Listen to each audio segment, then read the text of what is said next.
Le soleil tapait à plomb sur la terre aride d'Israël, où le peuple choisi se trouvait au bord du désespoir. Un royaume divisé, gouverné par un roi faible et une reine cruelle, dont la soif de pouvoir avait entraîné la nation dans les ténèbres.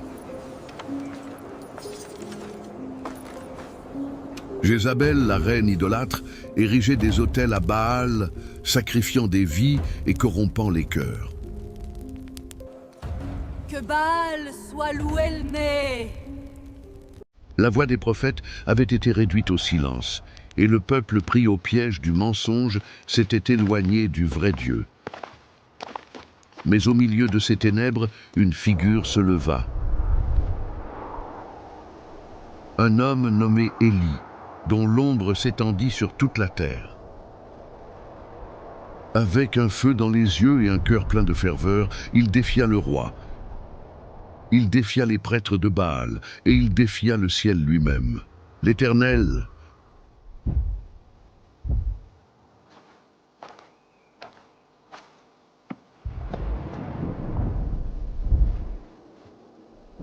le Dieu d'Israël devant qui je me tiens est vivant, il n'y aura ces années-ci ni pluie ni rosée, sinon à ma parole. Proclama-t-il d'une voix ferme, sachant que ces paroles seraient l'étincelle qui déclencherait la fureur divine. Le jugement se déchaîna. 3 ans de sécheresse, 3 ans de famine, 3 ans durant lesquels le peuple d'Israël connut le visage du désespoir. Mais quand la terre était sur le point de céder, quand l'espérance n'existait plus, Élie revint. Et avec son retour, il n'apporta pas seulement des paroles.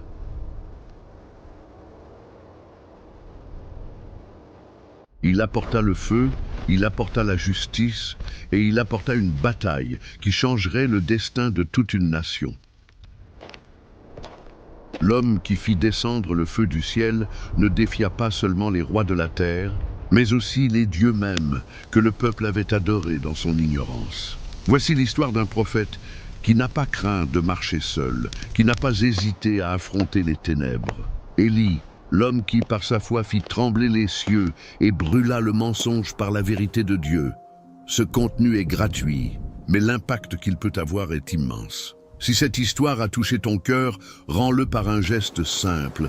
Abonne-toi à la chaîne, active les notifications et partage avec quelqu'un qui a besoin d'entendre ce message. Laisse un commentaire sur ce qui t'a le plus impacté dans cette vidéo. Ainsi, tu nous aides à transmettre cette connaissance biblique à un plus grand nombre.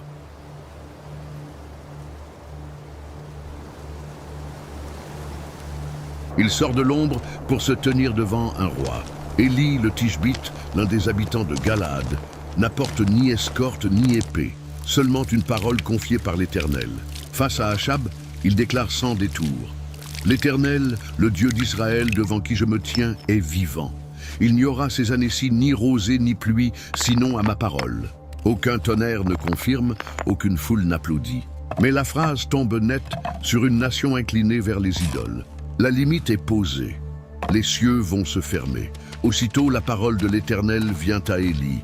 Pars d'ici, dirige-toi vers l'Orient et cache-toi près du torrent de Kérit, qui est en face du Jourdain. Tu boiras de l'eau du torrent. J'ai ordonné aux corbeaux de te nourrir là. Le texte ne montre ni hésitation ni marchandage. Élie part. Dans un temps où la pluie se tait, l'obéissance devient son abri, et la géographie de sa vie se résume à un lieu choisi par Dieu. Kérit. Kérit n'a rien d'un palais. C'est une veine d'eau entaillée dans la terre, à l'écart des routes, loin des soldats, des cours et des prophètes de mensonges. Élie s'y installe parce que Dieu a dit « là ». Quand les jours se comptent par la soif, l'endroit compte autant que la promesse. Le prophète boit au torrent, et matin et soir, des corbeaux, messagers improbables, pourtant liés par l'ordre du Très-Haut, lui apportent du pain et de la viande. L'Écriture demeure sobre. Ce que Dieu promet, Dieu le fait. Rien ici ne relève du spectacle. Pas d'étendard, ni de cris. Seulement la persévérance d'une fidélité quotidienne. Élie se lève à l'aube, reçoit ce qui est donné, attend ce qui viendra. Il apprend la grammaire de la dépendance, la cadence d'un soin qui n'est ni pressé ni tardif. Le pays se dessèche sous la parole de jugement prononcée à Samarie. Le serviteur de Dieu subsiste sous la même parole, devenu pour lui une garde au bord d'un ruisseau. Les jours passent, réguliers. Les corbeaux ne manquent aucun vol. Le murmure de l'eau continue, mais à chaque gorgée le filet se fait plus mince. La sécheresse n'est pas rumeur. Elle s'inscrit dans les pierres, dans les lèvres, dans le lit du torrent. Le ruisseau se resserre, s'amincit puis hésite. Élie ne s'affole pas. Il n'est pas venu ici par hasard. Il y a été envoyé. Le Dieu qui l'a conduit à Kérit savait ce que Kérit deviendrait lorsque les cieux se fermeraient. Le texte insiste sur la simplicité de l'obéissance. Il alla et se conforma à la parole de l'Éternel. Il s'établit près du torrent de Kérit. Les corbeaux lui apportaient du pain et de la viande matin et soir, et il buvait de l'eau du torrent. Ainsi, le prophète qui a proclamé le jugement n'est pas exempté de son climat. Il est préservé, non choyé. Il apprend à recevoir la portion du jour, à résister à l'inquiétude, à mesurer la vie non pas à l'abondance visible, mais à la fidélité du Dieu vivant. Cette saison cachée forge un cœur. Ce qui se décide dans les palais résonne au bord du torrent. Et ce qui se forge au bord du torrent résonnera un jour sur une montagne. L'Éternel forme son serviteur, non par une suite de prodiges éclatants, mais par la constance d'un soin exact. Pain, viande, eau, silence, prière. La dépendance n'humilie pas Élie. Elle l'enracine dans la parole qu'il a portée devant le roi. Puis vient la brièveté sévère d'un verset. Au bout d'un certain temps, le torrent fut à sec parce qu'il n'était point tombé de pluie dans le pays. La parole dite à Achab rejoint la tente du prophète. Le ciel est fermé, la terre se fend, Kérit s'éteint. L'Écriture ne rapporte ni plainte ni expédient, ni course en aval à la recherche d'une flaque. Elle laisse Élie là où Dieu l'a placé, présent, fidèle, attentif à la prochaine instruction. Il est frappant de noter ce que l'on ne voit pas. Élie ne négocie pas avec les corbeaux pour plus. Il n'arrache pas l'eau aux pierres. Il ne corrige pas le message qu'il a proclamé. Il demeure debout, assis ou à genoux, la Bible ne le précise pas, dans une certitude qui ne vacille pas. Celui qui l'a conduit ici parlera encore. Et cela suffit jusqu'à ce qu'il parle. Ainsi commence véritablement l'histoire d'un prophète, non par la renommée, mais par l'obéissance. Non devant la foule, mais près d'un ruisseau. Non dans la profusion, mais dans le pain quotidien.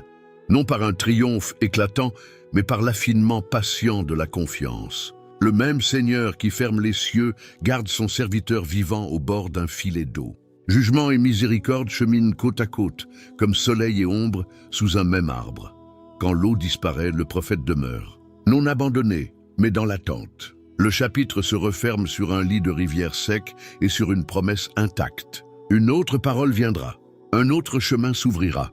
Pour l'heure, il y a ceci. Les cieux sont fermés, la terre se tait, et un homme de Dieu, caché par Dieu, se tient prêt pour l'ordre suivant. La parole de l'Éternel vint à Élie. Lève-toi, va à Sarepta qui appartient à Sidon et demeure là. Voici, j'ai ordonné à une veuve de te nourrir. Le torrent de Kérit était à sec. L'ordre était net. Élie se leva et partit. À l'entrée de la ville, il vit une femme veuve, rassemblant quelques morceaux de bois. Elle n'avait pas l'allure de l'abondance. Sa démarche disait la fatigue des jours de disette. Élie l'appela. « Apporte-moi, je te prie, un peu d'eau dans un vase afin que je boive. » Comme elle s'en allait pour en chercher, il ajouta « Apporte-moi aussi un morceau de pain dans ta main. » Alors elle parla avec franchise. « L'Éternel, ton Dieu, est vivant. Je n'ai rien de cuit. J'ai seulement une poignée de farine dans un pot et un peu d'huile dans une cruche. Et voici, je ramasse 2 morceaux de bois, puis je rentrerai et je préparerai cela pour moi et pour mon fils. Nous mangerons et après nous mourrons. » La sécheresse avait atteint la maison autant que les champs. Élie répondit par une parole qui commence où la peur finit. « Ne crains point. Rentre, fais comme tu as dit. Seulement, prépare-moi d'abord avec cela un petit gâteau et apporte-le-moi. Tu en feras ensuite pour toi et pour ton fils. Car ainsi parle l'Éternel, le Dieu d'Israël. La farine qui est dans le pot ne manquera point, et l'huile qui est dans la cruche ne diminuera point, jusqu'au jour où l'Éternel fera tomber de la pluie sur la face du pays. Elle alla et fit selon la parole d'Élie. L'Écriture résume sans emphase. Elle eut à manger, elle et lui, ainsi que sa maison, pendant longtemps. Chaque jour, le pot contenait assez. Chaque jour, la cruche versait encore. Ni réserve excessive, ni manque cruel, une constance qui venait de Dieu. La promesse tenait la table comme autrefois la parole tenait le torrent de Kérit. Dans une terre étrangère, sous un toit étranger, la fidélité de l'Éternel se montrait au rythme des repas. Mais après ces choses, la maison fut frappée plus durement que par la faim. Le fils de la femme tomba malade. Sa maladie s'aggrava, au point qu'il ne resta plus en lui de souffle. La mère s'adressa à Élie, la douleur proche de l'accusation. « Qu'y a-t-il entre moi et toi, homme de Dieu ? Es-tu venu chez moi pour rappeler le souvenir de mon iniquité et pour faire mourir mon fils ?» L'épreuve fit remonter à la surface la crainte que tout cœur connaît. Quand la vie chancelle, la faute semble réclamer sa dette. Élie dit « Donne-moi ton fils ». Il le prit de ses bras, le monta dans la chambre haute où il demeurait et le coucha sur son lit. Là, Élie cria à l'Éternel, « Éternel mon Dieu, aurais-tu aussi frappé de malheur cette veuve chez qui je suis venu demeurer en faisant mourir son fils ?» Puis il s'étendit par 3 fois sur l'enfant et continua d'implorer, « Éternel mon Dieu, je t'en prie, que l'âme de cet enfant revienne au-dedans de lui. » La prière n'était ni formule ni geste mécanique. L'Écriture ne commande pas. Elle constate l'insistance et l'adresse. Tout s'élève vers l'Éternel, auteur de la vie et maître du souffle. L'Éternel écouta la voix d'Élie, et l'âme de l'enfant revint au-dedans de lui, et il reprit vie. Le texte demeure simple devant l'inouï. Là où le souffle s'était retiré, le souffle revint. Élie prit l'enfant, le descendit de la chambre haute dans la maison et le rendit à sa mère, disant « Vois, ton fils est vivant. » Ce n'était pas une revendication de pouvoir, mais une attestation. Ce que Dieu a fait se tient devant tes yeux. Alors la femme dit une phrase qui donne sa clé à toute l'histoire. « Maintenant, je reconnais que tu es un homme de Dieu et que la parole de l'Éternel dans ta bouche est vérité. » La farine et l'huile avaient déjà attesté la promesse. La vie rendue l'achevait comme un sceau. Ce que Dieu avait dit de la table, il l'a confirmé dans la chambre. Ce qu'il soutenait chaque jour par la subsistance, il l'a manifesté en un instant par la résurrection. Ainsi, au milieu d'une terre desséchée et d'un ciel fermé, l'Éternel montra que sa miséricorde n'est pas à sec. Rien, ici, ne dépasse ce que l'Écriture rapporte. Élie vient à Sarepta sur ordre. Il rencontre une veuve à la porte. Il demande de l'eau puis du pain. La promesse s'adresse à la farine et à l'huile, jusqu'au jour où l'Éternel donnera la pluie. La femme obéit. La maison mange pendant longtemps. Puis l'enfant tombe malade, au point de perdre le souffle. Élie le porte à l'étage, prie, s'étend 3 fois, crie à l'Éternel. L'Éternel écoute. L'enfant vit. La mère confesse la vérité de la parole. La scène reste close sur cette confession, comme une lumière plantée dans la sécheresse. Sarepta nous apprend l'ordre de Dieu dans la détresse. Ne crains point. Viens avant, fais. Et la promesse soutient l'obéissance. Elle nous apprend aussi que la fidélité quotidienne prépare la foi pour l'heure la plus sombre. La table gardée d'hier devient le témoignage pour aujourd'hui. La prière dans la chambre haute rejoint la parole prononcée à la porte de la ville. Tant que la pluie ne vient pas, Dieu pourvoit. Et quand la vie chancelle, Dieu répond. Ainsi s'avance l'histoire d'Élie, de Kérit à Sarepta, de la portion du jour au souffle rendu, toujours portée par la même certitude. La parole de l'Éternel est vérité. La 3e année, la parole de l'Éternel vint à Élie. « Va, présente-toi devant Achab, et je ferai tomber de la pluie sur la face du pays. » Élie partit. Sur la route, il rencontra Obadiah, intendant de la maison du roi, homme qui craignait l'Éternel et qui avait caché 100 prophètes par 50 dans des cavernes. Obadiah trembla à l'idée d'annoncer à Achab la présence d'Élie, craignant une disparition soudaine du prophète et la colère mortelle du roi. Élie le rassura par serment. « L'Éternel des armées, devant qui je me tiens, est vivant. Aujourd'hui, je me présenterai à Achab. » Alors Obadiah alla prévenir le roi, et la rencontre eut lieu. Dès qu'Achab vit Élie, il lança « Est-ce toi qui jettes le trouble en Israël ?» Élie répondit « Je ne trouble point Israël. c'est toi et la maison de ton père, puisque vous avez abandonné les commandements de l'Éternel et que tu as suivi les Baals. » Puis le défi prit forme. Élie demanda de rassembler tout Israël au mont Carmel, ainsi que les prophètes de Baal. Achab envoya des messagers. Le peuple monta et la montagne devint un tribunal à ciel ouvert. Élie s'adressa à la foule. « Jusqu'à quand boiterez-vous des deux côtés? Si l'Éternel est Dieu, suivez-le. Si c'est Baal, suivez-le. » Le peuple garda le silence. Alors Élie posa les règles d'une épreuve sans tromperie. 2 taureaux, 2 autels, aucun feu humain.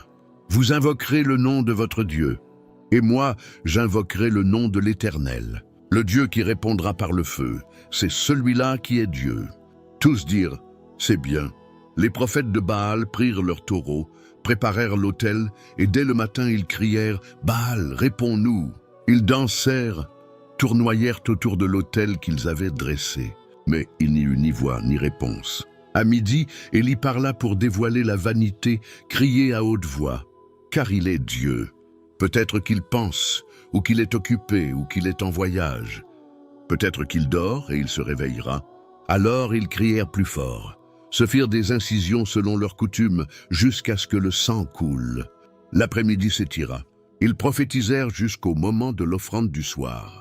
Sans voix, sans réponse, sans attention, Élie dit au peuple, « Approchez-vous de moi. » Il répara l'autel de l'Éternel, qui avait été renversé. Il prit 12 pierres, selon le nombre des tribus des fils de Jacob, à qui l'Éternel avait dit, « Ton nom sera Israël. » Avec ces pierres, il bâtit un autel au nom de l'Éternel. Il fit autour un fossé capable de contenir une bonne mesure de semences, disposa le bois, coupa le taureau et le plaça sur le bois. Puis il ordonna d'apporter de l'eau. Remplissez 4 cruches et versez-les sur l'holocauste et sur le bois. On le fit. Faites-le une seconde fois. Une troisième fois. L'eau ruissela, remplit le fossé. Tout était trempé, comme pour ôter jusqu'au soupçon d'une ruse humaine. Au moment de l'offrande du soir, Élie s'avança et pria.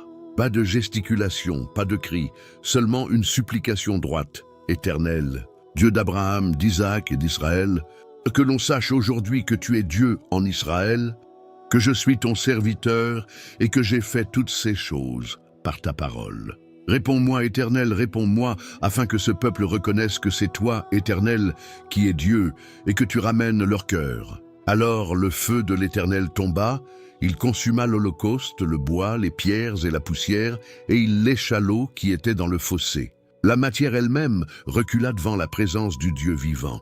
Le peuple, voyant cela, tomba le visage contre terre et cria « L'Éternel, c'est lui qui est Dieu. L'Éternel, c'est lui qui est Dieu. » La duplicité prit fin.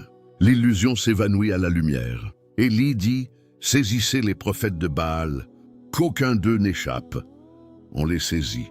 Élie les fit descendre au torrent de Kison, et là, ils furent mis à mort. Ce n'était pas un caprice de violence, mais l'exécution d'un jugement prononcé contre ceux qui avaient séduit le peuple par le mensonge et versé du sang pour entretenir le silence d'une idole. Ainsi, au mont Carmel, l'Éternel rétablit l'autel, la vérité et le cœur d'Israël. Le duel n'opposait pas 2 puissances égales. Il opposait la parole de l'Éternel à la clameur des hommes. Le feu ne récompensa pas un spectacle. Il répondit à une prière fondée sur l'ordre divin. Le pays était encore sec, mais la décision était prise. La confession était revenue aux lèvres d'un peuple longtemps partagé. L'Éternel seul est Dieu. Le feu était tombé au Carmel, le peuple s'était prosterné, et les prophètes de Baal n'étaient plus. Alors Élie dit à Achab, « Monte, mange et bois, car il se fait un bruit qui annonce la pluie. » Le ciel semblait encore sans signe. Aucune nuée n'assombrissait l'horizon. Mais la parole de l'Éternel avait précédé le phénomène « Je ferai tomber de la pluie sur la face du pays. » Promesse d'abord, puis prière. Achab s'en alla pour manger et boire. Élie, lui, gravit le sommet du mont, non pour contempler, mais pour intercéder. Arrivé là, il s'inclina jusqu'à terre et mit son visage entre ses genoux. La posture disait ce que les mots taisaient. Dépendance, urgence, soumission. Le prophète, qui avait tenu debout devant une nation, se courbe maintenant devant celui qui ouvre et ferme les cieux.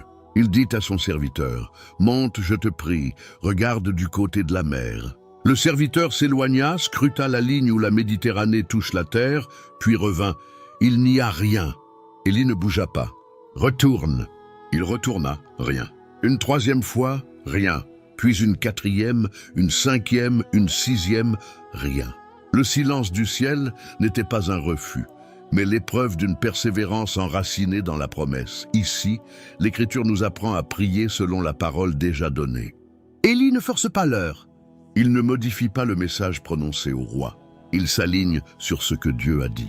Au Carmel, le feu avait répondu à une prière brève. Maintenant, la pluie viendra à la faveur d'une prière longue. La durée ne mesure pas Dieu.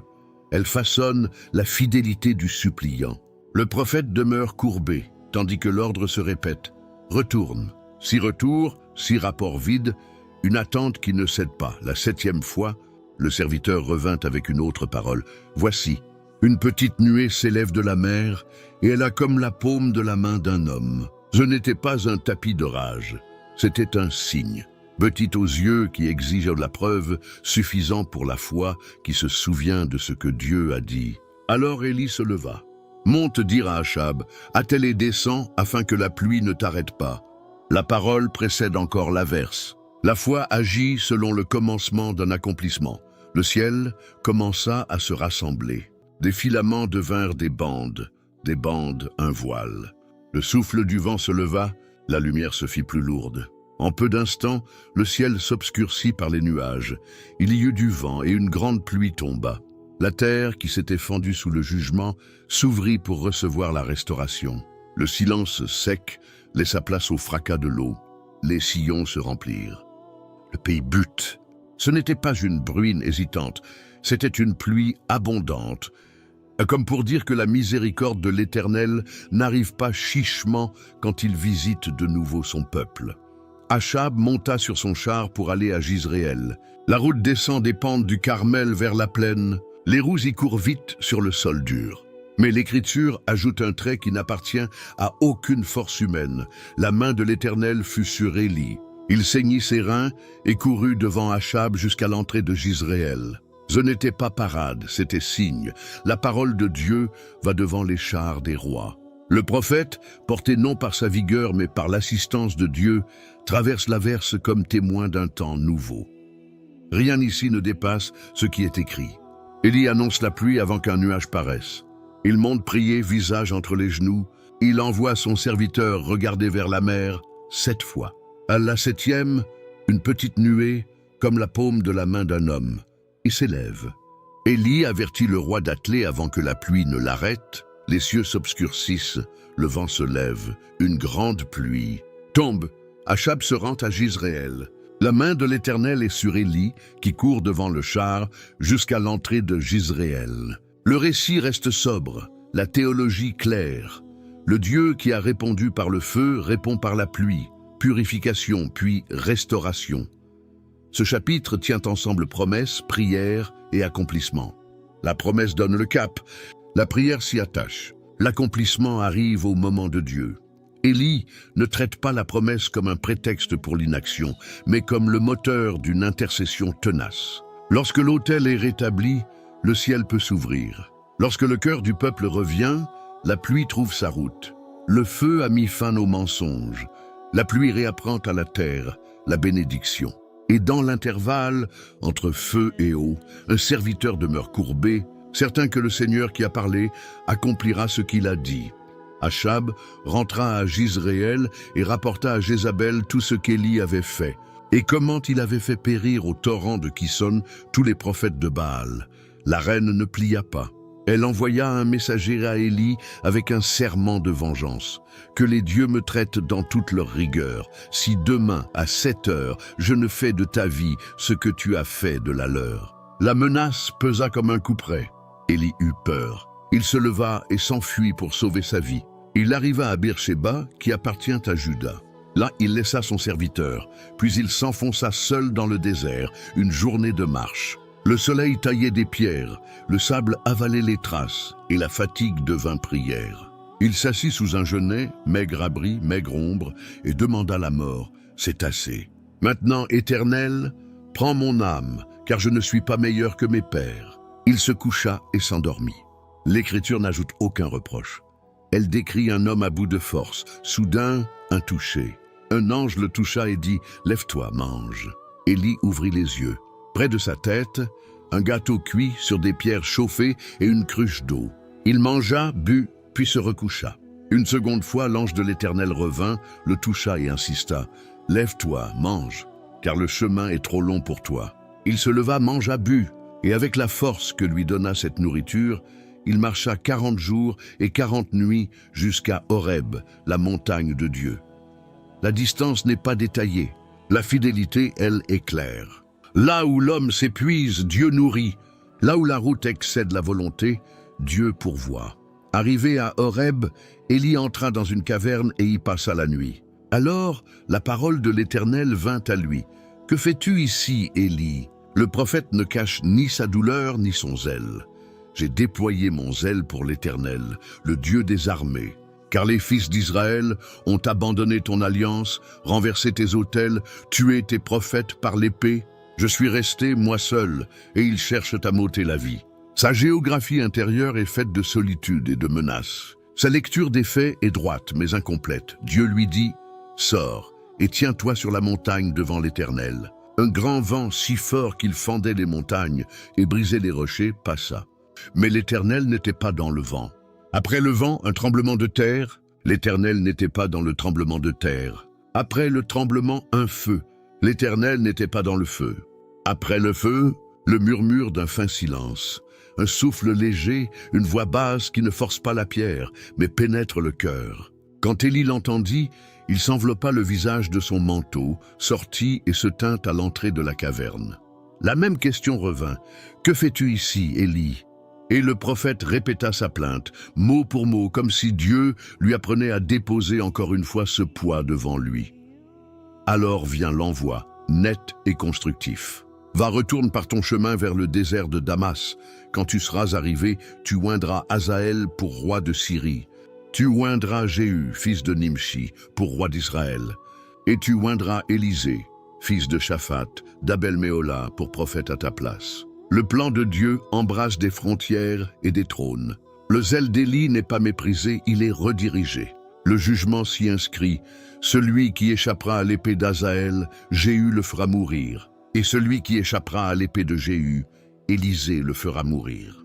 La purification de l'idolâtrie suivra son cours, non par caprice, mais sous la souveraineté de l'Éternel. Et au cœur de cet ordre tranchant, une parole de consolation renverse la solitude d'Élie. Mais je laisserai en Israël 7000 hommes, tous ceux qui n'ont pas fléchi le genou devant Baal et dont la bouche ne l'a point baisé. Le prophète n'était pas seul. Il ne voyait pas les visages cachés, les genoux demeuraient droits, les bouches restaient fidèles, mais Dieu les connaît. La statistique du désespoir se corrige à la lumière de la providence. Il y a un reste, gardé par Dieu, à travers lequel la promesse demeure. Ainsi se clôt la scène d'Horeb. Pas de triomphe bruyant, pas de nouveaux prodiges pour étourdir la peur. Il y a du pain mangé, de l'eau bue, une question posée 2 fois, un murmure entendu, une mission reçue. L'homme qui voulait mourir sous un genêt repart, vivant, avec une route tracée devant lui. Le Dieu qui avait répondu par le feu au Carmel répond maintenant par un souffle à la caverne. Le même Dieu, une autre pédagogie. Élie n'est pas renvoyé à son isolement mais à sa tâche. Non pas écrasé mais relevé. Non pas divorcé de l'histoire, mais réinséré dans le dessein qui dépasse sa propre vie. Tout ici demeure fidèle au récit. La menace de Jézabel. La fuite à Beersheba, le jeûner, l'ange et le repas répété. La marche de 40 jours jusqu'à Horeb. La caverne, la question, le vent, le tremblement, le feu, le murmure, la répétition de la plainte, puis l'ordre d'oindre Hazaël, Jéhu et Élisée, et la réserve des 7000. Le prophète reprend la route, et Dieu, par sa voix douce et légère, restaure un cœur usé pour qu'il accomplisse encore sa parole. Élie repartit d'Horeb avec une mission claire dans le cœur et la poussière de la route sur le manteau. La parole de l'Éternel l'avait envoyé, entre autres, vers un homme précis, Élisée, fils de Shaphat, à Abel-Méhola. Le récit n'étire pas le voyage. Il nous dépose directement dans un champ où la terre s'ouvre en sillons réguliers. Là, Élisée laboure avec 12 paires de bœufs. Et lui, se trouve près de la 12e, au plus près de l'effort, tenant la main sur l'attelage, mesurant la résistance de la glaise. Ce que l'Écriture nous donne suffit. Le travail est sérieux, la responsabilité réelle, la scène humble et forte à la fois. Élie passe, et tout bascule sans un mot. Il jette son manteau sur Élisée. Ni discours, ni promesse enjolivée, ni signe tonitruant, un geste suffit. Le manteau d'un prophète n'est pas un ornement. Il signifie la charge, le service, l'autorité de parler au nom de l'Éternel. En le posant sur Élisée, Élie n'invente rien par lui-même. Il accomplit l'ordre reçu au Sinaï de son temps. Horeb, cette montagne où Dieu lui avait parlé dans le murmure d'un fin silence. Ici, le silence continue d'enseigner. Dieu appelle et un cœur comprend. Élisée quitte ses bœufs et court après Élie. Les mots qu'il prononce ne sont ni fuite ni refus. Ils portent la nuance de l'honneur dû et de la décision en train de naître. Laisse-moi embrasser mon père et ma mère, et je te suivrai. Élie répond d'une liberté qui protège l'appel de toute contrainte. Va et reviens, car pense à ce que je t'ai fait. C'est peu de choses et c'est tout. L'instant laisse place à la conscience devant Dieu. Le choix doit se lever de l'intérieur, non sous la pression d'un autre. Élisée retourne. Puis il pose un acte public et irréversible. Il prend une paire de bœufs, les immole, et avec le bois de l'attelage, les instruments même de son métier, il fait cuire la viande et la donne au peuple. Il mange.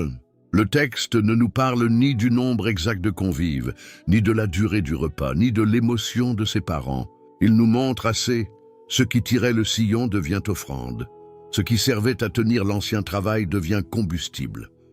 La communauté est témoin, et l'homme, désormais, est libre d'avancer. Il n'y a pas de retour à l'horizon. Les traces du passé fument encore sur l'autel improvisé. Cette sobriété biblique est aussi une pédagogie. Elle nous interdit de charger la scène d'ornements étrangers, mais elle nous invite à peser ce que l'Écriture souligne. 12 paires de bœufs, le labeur n'était pas mince. L'homme n'était pas oisif. Il était fiable dans ce qui lui était confié. Le manteau tombe. L'initiative vient d'en haut par un envoyé de Dieu. La demande d'embrasser père et mère, l'appel ne dissout pas la piété filiale. Il la honore avant de l'ordonner. Le sacrifice des bœufs, c'est du matériel. La décision n'est pas un vœu vague. Elle tranche concrètement. Le repas partagé, ce qui se passe dans le cœur, trouve une forme sobre devant d'autres yeux. Le texte conclut d'une ligne qui, à elle seule, dessine des années. Puis il se leva, suivit Élie et fut à son service. Servi. Le verbe est bas, et c'est sa grandeur. Élisée n'endosse pas aussitôt des éclats de prophète. Il prend la route derrière, il apprend, il assiste. L'Écriture ne rapporte aucun miracle d'Élisée ici, aucune parole remarquable. Elle atteste sa disponibilité. L'esprit qui reposera un jour sur lui, en double part, commencera par façonner un serviteur avant de faire paraître un signe. La succession, dans la Bible, n'est pas une promotion, c'est une transmission. On pourrait chercher des détails hors du texte. Il n'en faut pas. Le chant, les bœufs, le manteau, la requête, la réponse, le sacrifice, le repas, le service, la séquence est complète, ferme et suffisante. Elle relie la caverne d'Horeb au sillon de la vallée. Elle répond à la plainte d'Élie, « Je suis resté, moi seul ». Non, Dieu s'était réservé Élisée, et 7000 encore. Mais voici, concrètement, un homme sur lequel passera le manteau. L'œuvre de Dieu ne s'éteint pas avec l'épuisement d'un serviteur. Elle se poursuit selon la parole. Dans cette lumière, le geste d'Élisée n'est pas une bravade de zèle, mais un culte. Il honore ses parents, puis il offre ce par quoi il vivait, et il nourrit ceux qui l'entourent. Ensuite, il s'élève, non au-dessus de quelqu'un, mais pour suivre. La grandeur de ce chapitre tient à sa simplicité. Dieu appelle, l'homme obéit, et l'obéissance prend la forme d'un service auprès d'un autre. Les sillons se ferment derrière lui. Une autre trace s'ouvre sous ses pas, au rythme d'Élie. Tout ici reste rigoureusement fidèle au texte sacré. Élie rencontre Élisée, qui laboure avec 12 paires de bœufs. Il jette sur lui son manteau. Élisée demande à embrasser père et mère. Élie lui laisse la liberté de ce retour. Élisée sacrifie une paire de bœufs, fait cuire la viande avec le bois des instruments, la donne au peuple. Il mange. Puis il se lève, suit Élie et le sert. La scène se referme. non comme une fin, mais comme une porte qui vient de s'ouvrir. À Jizréel, près du palais du roi, s'étendait une vigne qui ne lui appartenait pas. Elle était à Naboth, héritage des pères, terre reçue sous l'alliance et gardée comme un dépôt sacré. Achab la convoita pour en faire un potager, parce qu'elle était proche de sa maison. Il proposa au vigneron ce qu'un roi croit juste offrir. « Donne-moi ta vigne, je te donnerai une meilleure en échange, ou si cela te plaît, je t'en payerai le prix en argent. » La réponse de Naboth fut brève, droite et enracinée dans la loi, « Que l'Éternel me garde de te donner l'héritage de mes pères. » Il ne s'agissait pas d'un caprice, mais d'obéissance. La terre en Israël ne se vend pas comme une marchandise, elle se transmet comme une grâce. Achab rentra chez lui irrité et abattu. Il se jeta sur son lit, détourna le visage et refusa de manger.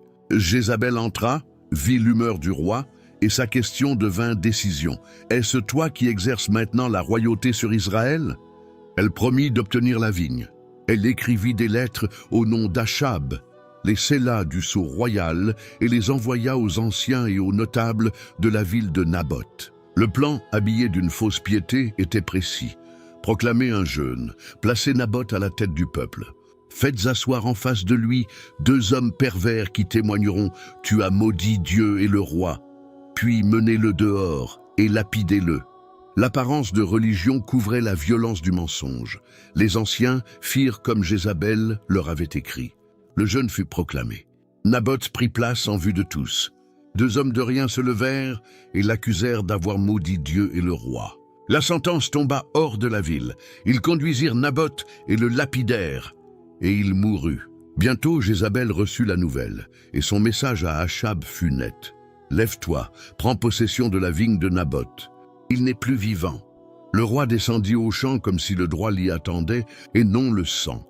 Alors la parole de l'Éternel vint à Élie, le Tishbite. « Lève-toi, descends à la rencontre d'Achab, roi d'Israël, qui est à Jizréel dans la vigne de Naboth, où il est descendu pour en prendre possession. » Élie alla. Le visage du roi se crispa. « M'as-tu trouvé, mon ennemi ?» Le prophète répondit, « Je t'ai trouvé, parce que tu t'es vendu pour faire ce qui est mal aux yeux de l'Éternel. » Le jugement fut exposé point par point. « Voici, je vais faire venir le malheur sur toi.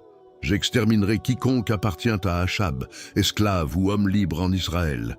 Je rendrai ta maison semblable à la maison de Jéroboam, fils de Nébat, et à la maison de Baécha, fils d'Achija, parce que tu m'as irrité et que tu as fait pécher Israël. » Concernant Jézabel, la sentence tomba avec précision. Les chiens mangeront Jézabel près du rempart de Jizréel. Et au sujet d'Achab lui-même, au lieu où les chiens ont léché le sang de Naboth, les chiens lécheront ton sang. L'Écriture ajoute une remarque sévère, pesant la vie d'un roi. Il n'y eut personne comme Achab, qui se vendit pour faire ce qui est mal aux yeux de l'Éternel. Sa femme Jézabel l'y excitait. Il se rendit abominable en suivant les idoles, comme les nations que l'Éternel avait chassées devant Israël. L'acte de Jizréel ne fut pas un accident. Il couronna une habitude de cœur. Le champ de Naboth, devenu tribunal, exposa la racine. L'autorité sans crainte de Dieu produit l'injustice, même si elle se couvre d'un sceau et d'un jeûne. Pourtant, un mouvement inattendu s'écrit après la sentence. Lorsqu'Achab entendit les paroles d'Élie, il déchira ses vêtements, mit un sac sur sa chair, jeûna, se coucha avec ce sac et marcha lentement. Il n'y a pas ici d'excuse ni de réparation. Naboth est mort et la vigne est souillée, mais l'humiliation est réelle. Et de nouveau la parole de l'Éternel vint à Élie. « As-tu vu comment Achab s'est humilié devant moi ? Parce qu'il s'est humilié devant moi, je ne ferai pas venir le malheur pendant ses jours. Je le ferai venir pendant les jours de son fils. La justice n'est pas annulée. Son échéance est déplacée. Dieu ne ferme pas les yeux sur le sang répandu, mais il ne méprise pas non plus un cœur qui se brise. » Rien, dans ce récit, ne déborde la ligne biblique. Le désir du roi, l'offre d'échange ou d'argent, le refus au nom de l'héritage des pères, l'abattement d'Achab, les lettres écrites et scellées, le jeûne proclamé, 2 faux témoins, la lapidation hors de la ville, la descente du roi pour prendre possession, l'envoi d'Élie, la confrontation, L'arrêt divin contre la maison d'Achab, la parole spécifique sur Jézabel, l'annonce concernant le sang. Enfin, l'humiliation d'Achab et le report du désastre. La vigne de Naboth reste, à travers les siècles, un miroir tendu aux puissants et un baume pour les opprimés. Dieu voit, Dieu parle, Dieu juge et sa miséricorde, quand elle apparaît, ne contredit jamais sa sainteté. Ainsi, au milieu des intrigues, l'autorité véritable se dresse, celle de la parole de l'Éternel. Ni sceau royal, ni faste religieux, ni silence des notables ne peuvent bâillonner la vérité. Le champ confisqué fut restitué à la justice par une seule voix, la voix d'un prophète portant l'autorité de Dieu. Et si la sentence ne tomba pas tout entière du vivant d'Achab, elle ne disparut pas. Elle suivit sa maison, comme l'ombre d'un soir suit un homme qui marche vers la nuit. Après la mort d'Achab, Moab se révolta contre Israël. Le royaume vacilla, et bientôt le malheur atteignit le palais lui-même. Achazia, fils d'Achab, tomba par le treillis de la chambre haute de Samarie et se blessa grièvement. Alité, inquiet de son sort, il envoya des messagers avec un ordre qui dévoilait son cœur. « Allez consulter Baal-Zébub, le dieu d'Écron, pour savoir si je guérirai de cette maladie. » Le trône d'Israël, lié par l'alliance au Dieu vivant, tournait son regard vers une idole philistine. Alors, l'ange de l'Éternel parla à Élie le Tishbite. « Lève-toi, monte à la rencontre des messagers du roi de Samarie et dis-leur, est-ce parce qu'il n'y a point de Dieu en Israël que vous allez consulter Baal-Zébub, le dieu d'Écron? C'est pourquoi ainsi parle l'Éternel. Tu ne descendras pas du lit sur lequel tu es monté, car tu mourras certainement. » Élie partit, intercepta la troupe et remit la parole exactement comme elle lui avait été donnée. Les messagers retournèrent vers le roi plutôt qu'attendus. « Pourquoi êtes-vous revenus » demanda Achazia. Ils répondirent, « Un homme est monté à notre rencontre et nous a dit, retournez vers le roi qui vous a envoyé et dites-lui, ainsi parle l'Éternel. Est-ce parce qu'il n'y a point de Dieu en Israël que tu envoies consulter Baal-Zébub, le dieu d'Écron? C'est pourquoi tu ne descendras pas du lit sur lequel tu es monté. Tu mourras certainement. » Le roi voulut savoir qui avait prononcé une telle sentence. Quel air avait l'homme qui vous a rencontré? Ils dirent, c'était un homme velu, ceint d'une ceinture de cuir autour des reins. Achazia trancha. C'est Élie le Tishbite. Au lieu d'humilier son cœur, le roi mobilisa sa force. Il envoya vers Élie un chef de 50 avec ses 50 hommes. Ils trouvèrent le prophète assis au sommet d'une colline. « Homme de Dieu, le roi dit, descends !» lança le capitaine. Élie répondit par une épreuve qui remettait la situation à la sainteté divine. « Si je suis un homme de Dieu, que le feu descende du ciel et te dévore, toi et tes 50. » Alors le feu descendit du ciel et les consuma. L'Écriture n'en fait pas un spectacle, mais un témoignage. La parole de Dieu n'est pas assujettie à l'ordre d'un roi apostate. Achazia envoya de nouveau un autre chef de 50 avec ses 50. Celui-ci durcit le ton. « Homme de Dieu, ainsi parle le roi. Descends promptement. » Élie répondit de même. « Si je suis un homme de Dieu, que le feu descende du ciel et te dévore, toi et tes 50. » Et le feu de Dieu descendit encore, les dévorant. La répétition souligne ce que le texte veut rendre clair. L'orgueil qui se dresse contre l'autorité du Dieu de l'Alliance rencontre le même jugement, même lorsqu'il se répète avec plus d'insistance. Un troisième capitaine partit, mais son attitude fut autre. Arrivé au pied de la colline, il monta, se mit à genoux devant Élie et supplia « Homme de Dieu, je t'en prie, que ma vie et la vie de ces 50 serviteurs soient précieuses à tes yeux. Voici, le feu est descendu du ciel et a dévoré les 2 premiers chefs avec leurs 50. Mais maintenant que ma vie soit précieuse à tes yeux. » L'humilité ouvrit une porte que la force n'avait pas ouverte. Alors l'ange de l'Éternel dit à Élie, « Descends avec lui, n'aie aucune crainte de lui. » Élie se leva et descendit avec le capitaine pour aller vers le roi. Devant Achazia, le prophète ne modifia pas un seul mot. « Ainsi parle l'Éternel, parce que tu as envoyé des messagers pour consulter Baal-Zébub. Le dieu d'Écron, est-ce parce qu'il n'y a point de Dieu en Israël pour consulter sa parole? Tu ne descendras pas du lit sur lequel tu es monté. Tu mourras certainement. » La sentence prononcée sur la route retentit désormais dans la chambre royale. Sans clause nouvelle ni atténuation. Le narrateur sacré conclut avec sobriété, Achazia mourut, selon la parole de l'Éternel prononcée par Élie. Comme il n'avait point de fils, Joram ou Jéhoram régna à sa place. La chronologie étant située la 2e année de Joram, fils de Josaphat, roi de Juda. Les autres actes d'Achazia sont consignés dans le livre des Chroniques des rois d'Israël. Mais ici s'arrête l'enseignement de ce chapitre. Quand un roi d'Israël renonce à consulter l'Éternel pour chercher une réponse auprès des idoles, il ne demeure qu'un verdict, celui de Dieu, confirmé par sa parole. Rien dans ce récit n'excuse la violence ni ne s'y complaît. Il montre la gravité d'un cœur qui refuse la lumière alors que la lumière est proche. Le feu tombé 2 fois n'est pas un caprice de prophète. Il défend l'honneur du nom contre une convocation qui traitait l'homme de Dieu comme un vassal de cour. Et le 3e capitaine rappelle la voie qui demeure ouverte à quiconque s'abaisse. La vie peut être précieuse lorsque l'on se présente avec crainte devant le Dieu d'Israël. Le texte entier nous reconduit à cette question posée 2 fois par l'oracle. N'y a-t-il point de Dieu en Israël? La réponse, pour la génération d'Achazia comme pour tout autre, se trouve dans la parole de l'Éternel, parole qui juge et parole qui sauve ceux qui s'y soumettent. Le jour où l'Éternel devait enlever Élie au ciel dans un tourbillon, rien ne s'annonça par des trompettes, mais par un départ. Élie s'en alla de Gilgal avec Élisée. « Reste ici, je te prie, car l'Éternel m'envoie à Béthel, » dit le maître.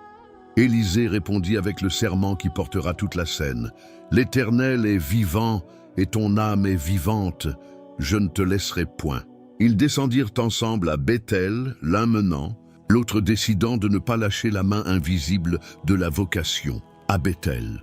Les fils des prophètes vinrent vers Élisée et lui dirent à voix basse, « Sais-tu que l'Éternel enlève aujourd'hui ton maître au-dessus de ta tête ?» Il répondit, « Je le sais aussi. Taisez-vous. » La nouvelle n'appelait pas un débat, mais le recueillement. Élie reprit, « Élisée, reste ici, car l'Éternel m'envoie à Jéricho. » Même réponse, même fidélité, « Je ne te laisserai point. » Ils arrivèrent à Jéricho, et la rumeur se répéta parmi les fils des prophètes. Élisée répéta aussi son « Taisez-vous », comme pour garder le secret du moment sous le joug de la pudeur. Élie parla encore, « Reste ici, je te prie, car l'Éternel m'envoie au Jourdain. » Élisée ne céda pas, « Je ne te laisserai point. » 50 hommes parmi les fils des prophètes s'arrêtèrent à distance, témoins silencieux. Les 2 seuls marchèrent jusqu'au bord du fleuve. Le récit reste simple, presque austère. Pas de foule, pas de liturgie, seulement une fidélité qui se vérifie dans la marche. Élie prit son manteau, le roula et frappa les eaux. Le Jourdain se partagea d'un côté et de l'autre, et les 2 passèrent à sec. Le geste ne vise pas l'effet, seulement l'obéissance. C'est le même Dieu qui avait jadis ouvert la mer, puis ce fleuve pour Josué, qui ouvre encore aujourd'hui pour un prophète et son disciple, à l'heure d'une séparation ordonnée par le ciel. Quand ils eurent passé, Élie dit à Élisée, « Demande ce que tu veux que je fasse pour toi, avant que je sois enlevé d'avec toi. » Élisée formula une demande difficile et droite, « Qu'il y ait, je te prie, une double portion de ton esprit sur moi. » Élie répondit sans détour, « Tu demandes une chose difficile. Toutefois, si tu me vois pendant que je serai enlevé d'avec toi, cela t'arrivera. Sinon cela n'arrivera pas. Aucune magie, mais un signe lié à la présence et au regard. Rester jusqu'au bout, voir, recevoir. » Ils continuaient à marcher et à parler. L'Écriture ne rapporte pas leurs paroles, quand soudain, un char de feu et des chevaux de feu les séparèrent. Élie monta au ciel dans un tourbillon. Le texte ne décrit ni maladie ni tombe, il atteste un enlèvement souverain, rapide, lumineux, où Dieu lui-même prend à lui son serviteur. Ce n'est pas un prodige gratuit. C'est la manière de Dieu de sceller une vie entièrement livrée à sa parole. Élisée vit. Il cria « Mon père, char d'Israël et sa cavalerie !» Il ne s'agissait pas d'une figure poétique, mais d'un jugement sobre. La vraie force d'Israël ne se trouvait ni dans les chars, ni dans les chevaux, mais dans la parole de Dieu portée par son prophète. Élisée déchira ses vêtements en 2, signe ancien du deuil, respiration nécessaire de l'âme devant la perte. Le regard d'Élisée, fixé jusqu'à la fin, accomplit la condition posée. Il vit et il ne vit plus. Entre ces 2 instants, la promesse prit racine pour la suite. Le récit n'ajoute pas d'effets ni de commentaires. Il laisse le silence peser un moment sur la terre, tandis que le ciel a emporté Élie. Les 50 témoins étaient restés loin. Élisée, lui, avait avancé assez près pour voir. Rien ici ne dépasse ce que dit l'Écriture. L'itinéraire exact, Gilgal, Béthel, Jéricho, Jourdain, les appels successifs à rester et la résolution d'Élisée à suivre. Les fils des prophètes, présents mais tenus à distance, le Jourdain frappé avec le manteau et ouvert. La demande de la double portion, la condition de voir, le char et les chevaux de feu, le tourbillon, le cri « Mon Père, les vêtements déchirés. Tout demeure dans la mesure biblique, sans ajout étranger. Ce dernier jour d'Élie n'est pas une lente extinction, mais une translation. Dieu qui avait parlé au torrent, à Sarepta, au Carmel, à Horeb, parle maintenant par un prendre en haut. Le ministère ne s'évanouit pas. Il est transféré. La scène se suspend un instant entre ciel et terre, comme si le récit invitait le lecteur à respirer avant la suite. Le manteau tombera, la route reprendra, et l'esprit qui reposait sur Élie reposera sur un autre. Ainsi s'achève la moitié supérieure du passage, par la vision accordée et le cri lancé. La fidélité d'Élisée, je ne te laisserai point, a traversé 4 étapes pour recevoir au terme le signe promis. Le Dieu d'Israël demeure maître des fleuves et des vents, des chars invisibles et des heures décisives. Et la parole qui a porté Élie ne s'arrête pas en plein ciel. Elle s'apprête à passer sur la rive d'en face à celui qui a vu. Le tourbillon avait emporté Élie hors de vue. Sur la terre, il ne restait ni tombe, ni pierre commémorative. Seulement un manteau. Élisée ramassa le manteau d'Élie qui était tombé de dessus lui et revint au bord du Jourdain. Le fleuve continuait sa course, indifférent au chagrin des hommes. Alors Élisée roula le manteau, frappa les eaux et cria « Où est l'Éternel, le Dieu d'Élie ?» Ce n'était pas un doute, mais une invocation. Les eaux se partagèrent à droite et à gauche, et il passa. Le même Dieu qui avait ouvert le chemin pour le maître confirmait le disciple sans un mot de plus. De l'autre rive, les fils des prophètes de Jéricho qui observaient à distance virent et dirent « L'esprit d'Élie repose sur Élisée ». Ils vinrent à sa rencontre et se prosternèrent en terre devant lui. Le geste n'inventait pas une autorité. Ils reconnaissaient celle que Dieu venait de manifester.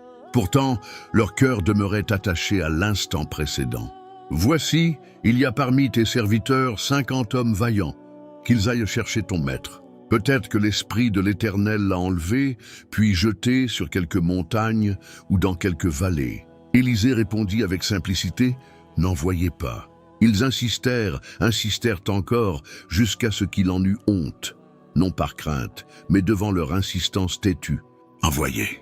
Les 50 partirent, fouillèrent montagnes et ravins pendant 3 jours et ne trouvèrent rien. Ils revinrent à Jéricho où Élisée demeurait. Il leur dit alors, sans triomphe, seulement avec la clarté d'une parole déjà donnée, « Ne vous ai-je pas dit, n'y allez pas ?» Ainsi, la première épreuve du ministère d'Élisée fut de tenir ferme sur ce que Dieu avait fait, même quand l'affection des témoins cherchait à prolonger l'irréversible. Le Seigneur avait pris Élie. Aucune quête ne pouvait ramener ce que le ciel avait scellé. La ville, pourtant, avait sa propre plaie. Les hommes de Jéricho dirent à Élisée, « Voici, la situation de la ville est bonne, comme mon Seigneur le voit. Mais les eaux sont mauvaises, et le pays est stérile. Le mal venait de la source, et se répandait dans chaque champ, dans chaque foyer. » Élisée dit, « Apportez-moi un plat neuf, et mettez-y du sel. » On le lui apporta. Il alla jusqu'à la source d'eau, l'origine, non les canaux, et y jeta le sel en disant, « Ainsi parle l'Éternel, j'assainis ces eaux. Il n'en proviendra plus ni mort ni stérilité. » Le récit sacré ne s'attarde pas à l'apparat. Il consigne les faits avec sobriété, et les eaux furent assainies jusqu'à ce jour, selon la parole qu'Élisée avait prononcée. Ce signe n'était pas un artifice, encore moins une magie. Un plat neuf, un peu de sel, la source visée et surtout la parole. Ainsi parle l'Éternel. La guérison toucha l'origine, et la vie se répandit dans tout le cours. Des cruches purent se remplir sans crainte. Les champs reprirent. L'espérance cessa d'être un vœu pour redevenir une récolte. La séquence entière dessine la transition voulue par Dieu.